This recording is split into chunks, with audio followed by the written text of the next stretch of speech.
to Talking Fish.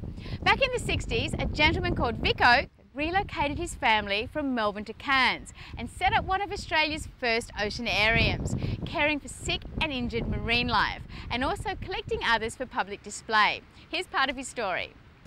My grandfather was a very remarkable character, very much ahead of his time, and he moved the whole family up from Victoria and purchased what was then the Cairns Baths and turned it into a public aquarium. And it was really the very first time that people were afforded the opportunity to see many of the wonderful marine life on the Great Barrier Reef up close and personal. We started from scratch.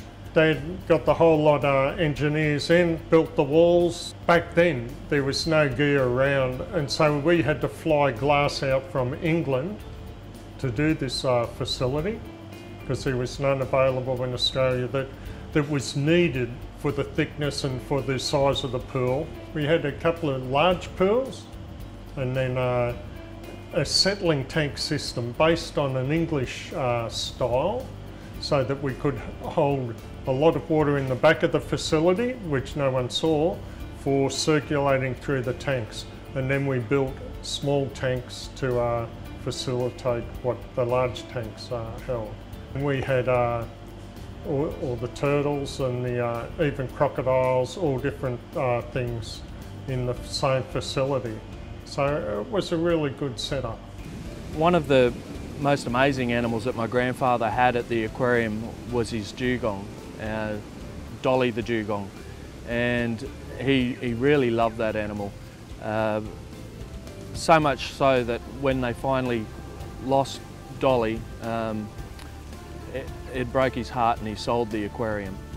But every day the family would go out and collect seagrass from the local seagrass beds, and this was a huge effort to get this food for the dugong, but every day they'd go out and get this. And so it was sort of a love-hate relationship for some of the family having to go and collect the food. But she was the most amazing creature. You could pat the side of the tank, she'd come up and roll around for a scratch and a pat. And it was the first time that a dugong had ever been kept in captivity before. And it's quite famous even to this day. And they had to develop a number of techniques to be able to bottle feed the dugong, because it was an orphan and it was a juvenile. It was still feeding from its mother.